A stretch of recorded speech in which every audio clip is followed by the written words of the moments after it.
Bitcoin just ran to $74,000 and then got slammed back towards $68,000 in under 2 days. That is the story. That is what happened. And if you think this was just another random crypto swing, you are missing the real trap. This move was not noise. It was pressure. Pressure from war. Pressure from a surging dollar. Pressure from trapped holders waiting to escape.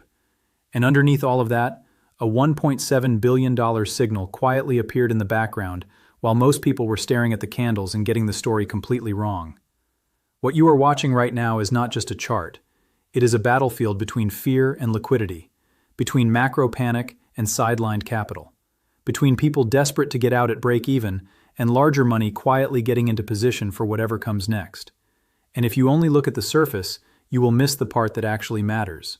Because yes, Bitcoin touched $74,000. Yes, it rolled over hard. Yes, altcoins got hit even worse. But the deeper question is not whether price went up and down. The deeper question is why the market rejected that breakout so violently, why the dollar suddenly became a wrecking ball for crypto, and why billions in stablecoins moved onto exchanges at the exact same time fear was spreading across the market. That is the puzzle. And once you see the full picture, this week starts to look a lot less like random volatility and a lot more like a warning shot. A warning that the market is still trapped in a larger range, a warning that macro forces are still in control, and a warning that Bitcoin is sitting in the middle of a tug of war that is not over yet. Start with the move itself. Bitcoin began the week in familiar territory, moving in that same broad zone it has been orbiting for months. Then, the buying came in. Momentum built. Traders got excited. Social media lit up. The breakout narrative returned. Suddenly, the market was acting as if a major leg higher had finally arrived. Price pushed all the way to $74,000, and for a brief moment, people started talking like the ceiling had been broken for good. Then reality hit. The entire move reversed, fast, violently. The same market that looked euphoric near the highs looked exhausted near the lows. By the weekend, Bitcoin was back near where it started, hovering around the upper $67,000 to $68,000 area. In other words, after all that noise, after all that emotion, after all those breakout calls, the market basically ran a circle and ended up back inside the same prison. That matters more than people realize, because range-bound markets are psychological warfare. They create hope on the way up and regret on the way down. They reward impatience for a few hours and then punish it immediately after. They make people feel like the next big move has begun, only to remind them that the market still has unfinished business. And this is where most people get caught. They think every spike is the start of something massive. But if a market keeps running into the same ceiling and failing, that ceiling is telling you something. It is telling you supply is still sitting above. It is telling you sellers are still waiting. It is telling you that every push higher is running into people who want out. Now look at the rest of crypto. Bitcoin fell, but the broader market took the hit even harder. That is classic crypto behavior. When Bitcoin gets shaky, altcoins do not politely decline. They bleed faster. Ethereum slipped hard enough to lose an important psychological level. Solana got dragged lower. Dogecoin, BNB, XRP, the whole complex felt the pressure. The point is not that one coin fell a little more than another. The point is that when macro stress enters the room, correlations tighten, and the market starts moving as one risk asset complex instead of a group of independent stories. That is what happened here. And yet, even with that ugly late-week reversal, the weekly picture was not pure disaster. That is what makes this setup so interesting. On a weekly basis, several major assets were still holding gains, which means the market did absorb a shock, did rally, and did not completely unravel. It bent, it did not break. There is a huge difference between those two things. So why did the rally fail? Because this was not only about crypto, it was about macro. The biggest force in the room this week was the US dollar. And most crypto traders do not spend enough time on that. They obsess over candles and liquidation maps while ignoring the one macro signal that can crush risk assets across the board. This week, the dollar posted one of its strongest weekly advances in a long time. That is not background noise. That is the kind of move that changes the environment for everything priced against it. Bitcoin does not operate in a vacuum. It lives inside a global liquidity system. And when the dollar suddenly strengthens, it tightens conditions. It makes risk assets less attractive. It pulls oxygen out of the room. That is why a dollar surge can feel like an invisible hand pressing down on crypto, even when the crypto-specific narratives seem bullish. Why did the dollar surge? Because fear surged with it. Geopolitical tension escalated, conflict risk increased, energy markets stayed on edge. Investors did what they usually do when uncertainty spikes fast. They did not run first to speculative assets. They ran to safety, or at least what the financial system currently treats as safety. Dollar assets, cash-like positioning, traditional defensive behavior. That is how the game still works when the headlines get ugly enough. And once energy becomes part of the story, the pressure compounds. Oil matters because oil feeds inflation. Higher energy costs spread through transportation, production, food, logistics, nearly everything. And if inflation looks sticky again, then the market has a problem. Because one of the strongest bullish assets for risk assets over the past year has been the belief that easier monetary policy was coming. Take that away, and you remove one of the most important supports under Bitcoin. That is exactly what this week threatened to do. Rising energy risk pushed inflation concerns back into focus. Inflation concerns made investors question how quickly the Federal Reserve can ease. And when the market starts pushing rate cut hopes further into the future, crypto loses one of its favorite tailwinds. That is the chain reaction. War pressure feeds oil fear. Oil fear feeds inflation fear. Inflation fear delays easier policy. Delayed easing supports the dollar. A stronger dollar pressures Bitcoin. Suddenly, that beautiful breakout to $74,000 does not look so clean anymore. It starts to look like a market trying to rally while a macro ceiling is being lowered over its head. But macro alone does not explain the rejection. For that, you need to go on-chain. One of the most important pieces of context right now is how much Bitcoin supply is still underwater. A huge chunk of holders bought higher than current prices. That means a massive number of people are still carrying unrealized losses. And that changes market behavior in a way a simple chart does not show you. Think about what happens when someone buys high, watches the market fall, and then finally sees price climb back near their entry. They do not always become patient long-term believers. Many of them just want relief. They want out. They want the pain to stop. They want to get back to even and move on. That creates overhead resistance.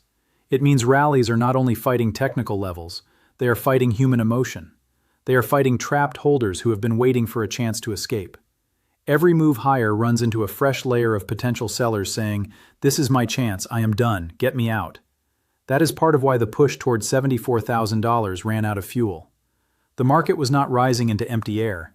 It was rising into supply. That does not automatically mean collapse is next, but it does mean upside is harder than it looks. It means breakouts need real strength, real volume, real macro support. Otherwise, they get sold into. And now we get to the strangest part of the entire week, the part almost nobody focused on, the part that could end up mattering more than the headlines. Stablecoins.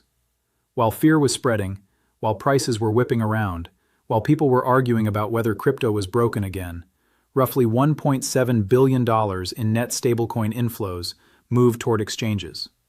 Read that carefully. Billions in dollar-linked crypto liquidity did not run away from the ecosystem. It moved closer to the battlefield. That is not the behavior you see when conviction completely disappears. Stablecoins are dry powder. They are parking spots inside the crypto system. When large amounts of them head to exchanges, the market pays attention, because it often means money is preparing for action. Not guaranteed action, not instant buying, but preparation, positioning, readiness. And the size of this move matters. This was not a tiny retail shuffle. This was not random noise. This was a significant flow at the exact moment fear was dominating the public conversation. That creates a fascinating contradiction. On the surface, the market looked weak. Underneath, capital was still assembling. That is why this week is so dangerous to misread. If you only look at price, you see rejection. If you only look at macro, you see pressure. If you only look at headlines, you see fear. But if you zoom out and include liquidity flows, you also see latent demand sitting nearby, waiting for its moment. So what does that mean? It means the market is conflicted. It means one side is not fully in control. It means Bitcoin is being squeezed between bearish macro conditions and bullish liquidity potential. That is not a simple trend. That is a contest. And contests like this frustrate almost everyone. They frustrate bulls because every rally feels real until it gets sold. They frustrate bears because every sell-off attracts fresh positioning. They frustrate traders because the market keeps moving, but not resolving. And they frustrate long-term holders because the bigger breakout they want keeps getting delayed by forces outside crypto itself. This is where people usually start reaching for easy narratives. Bitcoin is dead. Bitcoin is mooning. The breakout is here. The crash has started. But the truth is uglier and more useful than any of those slogans. Bitcoin is range-bound because the market is still waiting for macro to stop overpowering internal crypto momentum. That is the real story. Until the dollar cools down, until energy pressure eases, until policy expectations become friendlier, Bitcoin is going to have a harder time escaping cleanly. That does not mean it cannot rally. It does mean rallies have to fight uphill. And when they run into trapped supply from holders sitting near break-even levels, the odds of rejection increase even more. At the same time, the stablecoin positioning tells you this market is not deserted. There is still capital here. There is still interest here. There are still buyers who have not left, only delayed. And that is why every dip cannot automatically be read as the start of a collapse. The market is not empty. It is tense. Now look at the weekend behavior. This pattern keeps showing up for a reason. Late in the week, large players often reduce exposure. Liquidity gets thinner. Risk becomes harder to hedge. Traders lock in gains or cut positions before the market enters a lower liquidity period, where surprise headlines can hit harder. That creates a familiar rhythm. Strength in the middle of the week. Pressure as the weekend approaches. It happened again here. But the critical point is this.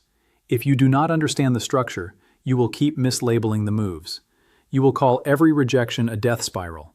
You will call every spike a confirmed breakout, and both mistakes are expensive. What matters is the framework. The dollar is a headwind. Underwater supply is resistance. Stablecoin inflows are latent support. Geopolitical tension is keeping risk appetite fragile. Delayed expectations for easier monetary policy are removing a bullish pillar that crypto had been leaning on. All of those forces collided in the same week. That collision produced the $74,000 trap. And yes, it was a trap. A trap for breakout chasers who ignored macro. A trap for emotional sellers who only saw fear and missed the liquidity waiting nearby. A trap for anyone trying to read Bitcoin like it exists in isolation, while the wider financial system is clearly driving the tempo. So what should be watched next? Watch the dollar first. If it keeps rising, Bitcoin remains under pressure. Watch energy and conflict developments, because that is where the inflation story is being fed right now. Watch whether Bitcoin can keep defending the high $60,000 zone, because repeated tests of a floor eventually become information.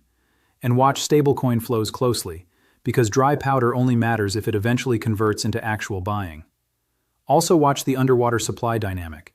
As more holders move back into profit, overhead resistance can ease. But until that happens, every rally has baggage attached to it. That is why this market feels heavy even when it bounces. And here is the part most people do not want to hear.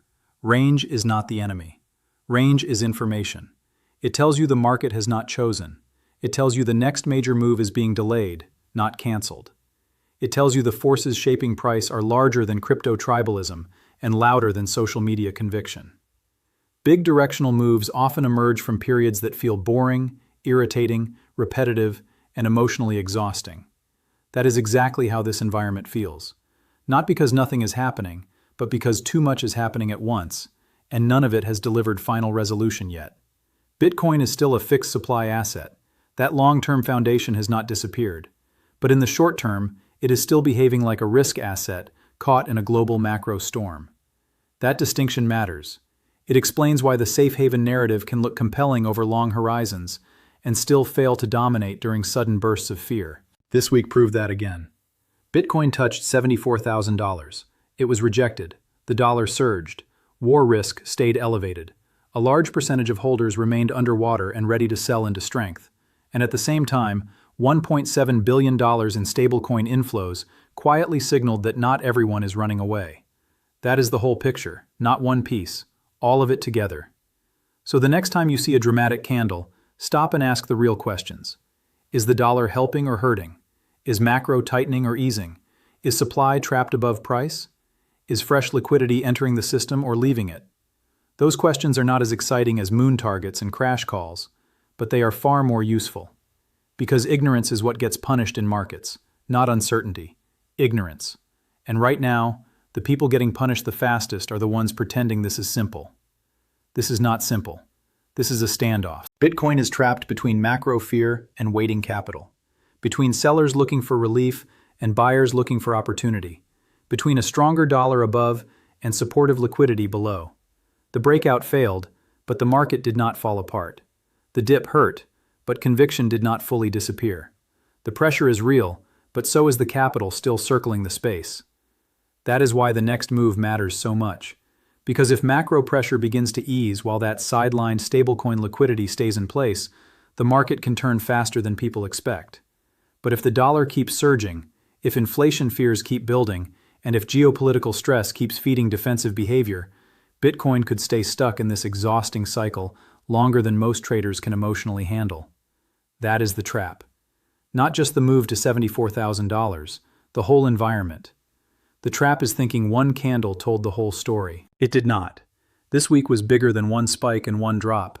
It was a live demonstration of how Bitcoin behaves when macro pressure, on-chain resistance, and hidden liquidity all collide at once. And until one side clearly wins that fight, expect more head fakes, more emotional swings, more fake confidence, more panic, and more people getting the market wrong for reasons they do not even understand yet. So now the question is simple. Was that violent rejection just another failed breakout inside the range? Or was it the warning shot before a much larger move? And when that larger move finally comes, will it be the trapped sellers giving up, or the sidelined billions finally stepping in? If you are watching this market closely, that is the question you should be obsessed with. And if you want more deep breakdowns like this, subscribe now. Then tell me in the comments, does Bitcoin reclaim $74,000 first, or lose $68,000 first? And is that $1.7 billion waiting to buy the dip, or waiting for even lower prices?